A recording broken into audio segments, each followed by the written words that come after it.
नमस्कार दोस्तों, आप सबका स्वागत है मोटोमोफ के एक और नई वीडियो में। मैं आपके लिए एक बार फिर से लेके आया हूँ इंटरेस्टिंग वीडियो। दोस्तों, आज की इस वीडियो में हम बात करने वाले हैं कि ऐसे कंपोनेंट के बारे में जिसके बिना हम अपने बाइक के इंजन तक फ्यूल को सप्लाई नहीं कर पाएंगे, जिसके बिना हम फ्यूल को जो है बंद नहीं कर पाएंगे। ये होते दो टाइप का है, पर एक बहुत अहम रोल प्ले करता है। आप अभी तक समझ गए होंगे मैं किस बारे में बात कर रहा हूँ। मैं बात कर रहा हूँ फ्यूल सप्लाई सिस्टम के बारे में। ये बेसिकली हमारे दो तरह का होता है। एक होता है एफआई, जिसे हम फ्यूल इंजेक्शन भी बोलते हैं, और दूसरा होता है हमारा कार्बोरेटर। तो आज की इस वीडियो में हम जानने की कोशिश करेंगे कि इन दोनों में से कौन सा ज़्यादा बेटर है, इनकी वर्किंग क्या है, दोनों में क्या डिफरेंस है, दोनों के क्या फायदे हैं, मीन्स प्रोज एंड कॉन्स भी हम डिस्कस करेंगे आज की इस वीडियो में। तो बिना समय व्यर्थ किए आज की वीडियो करते हैं शुभारंभ। मैं हूं आपका होस्ट एंड दोस्त ईशान, आप देख रहे हैं मोटोमोफ। तो चलिए शुरू करते हैं।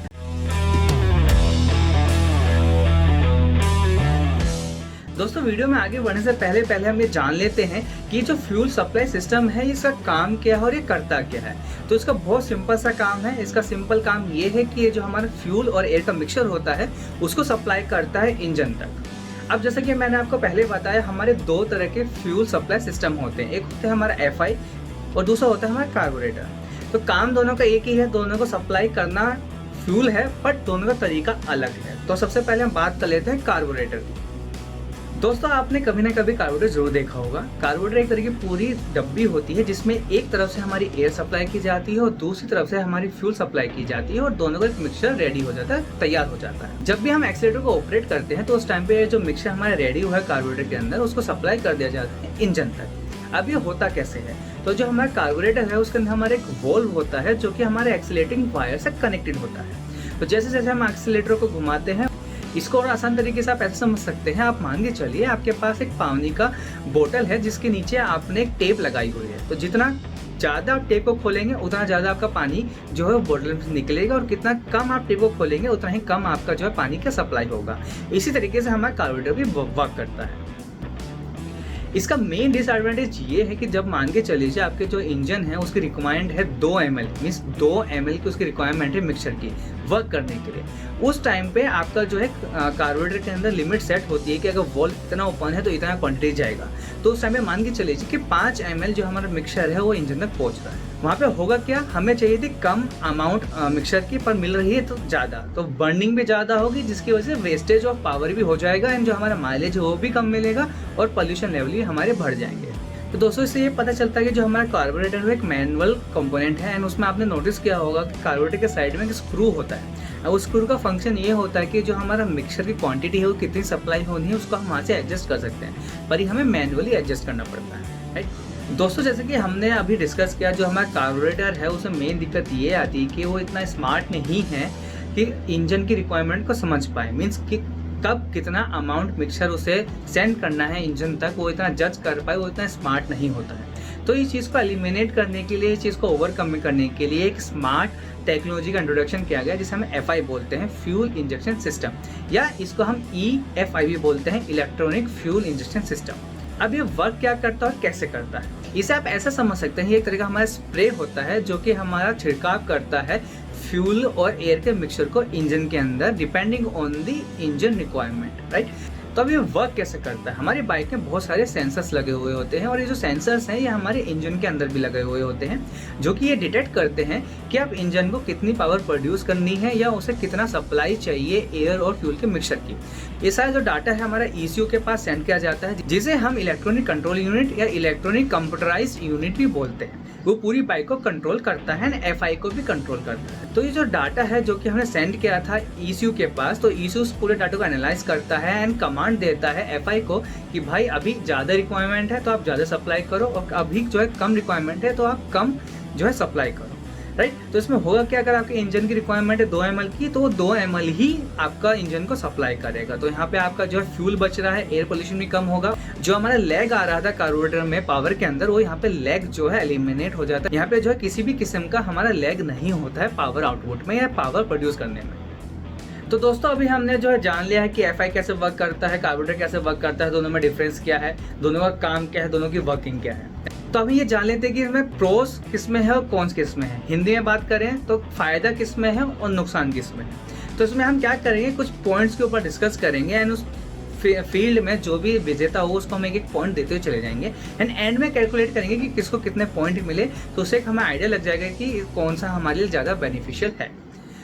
तो जो सबसे पहला हमारा पॉइंट है वो है कोल्ड स्टार्ट। जब भी हम ठंडी में या ठंडी के मौसम में अपनी बाइक को स्टार्ट करते हैं और जो बाइक है उसमें हमारा कार्बोरेटर लगा हुआ है, तो जो हमारी दिक्कत करती है, एक बार में हो सकता है कि स्टार्ट ना हो, आपको 2 से 3 बार या उससे भी ज़्यादा किक मारने की जरूरत पड़े, और कभी कभी हमें चोक का भी इस्तेमाल करना पड़ता है। तो चोक क्या करता है, एयर और फ्यूल के मिक्सचर को बढ़ा देता है, राइट। पर ये दिक्कत हमारे FI में नहीं आती है, वो स्मार्ट है, उसको सेंसर्स के द्वारा पहले से पता होता है कि मुझे कितना सप्लाई देना है, राइट। तो पहले से उसी के हिसाब से सप्लाई देता है, जिसकी वजह से हमारी स्टार्टिंग ऑफ द व्हीकल कुछ भी उसमें दिक्कत नहीं आती है। तो यहाँ पे हमारा एक पॉइंट जो है जाता है हमारा FI के पास। चलिए दोस्तों, हम जो है दूसरे पॉइंट के बारे में बात कर लेते हैं, और दूसरा पॉइंट है हमारा माइलेज, कि कौन से सिस्टम में हमें ज़्यादा माइलेज मिलता है। तो जैसे कि हमने डिस्कस किया था इनके वर्किंग के बारे में, कैसे वर्क करते हैं, वहाँ पे हमने एक चीज़ ये भी पता की थी कि जो हमारा कार्बोरेटर होता है उसमें फिक्स अमाउंट जाता है। मीन्स अगर हमारी रिक्वायरमेंट कम है तो भी जो फिक्स अमाउंट है उसी के हिसाब से जाएगा। रिक्वायरमेंट ज़्यादा हो कम हो कार्बोरेटर को फ़र्क नहीं पड़ता है, उसमें जितना सेट लिमिट है वो उतना ही सेंड करेगा।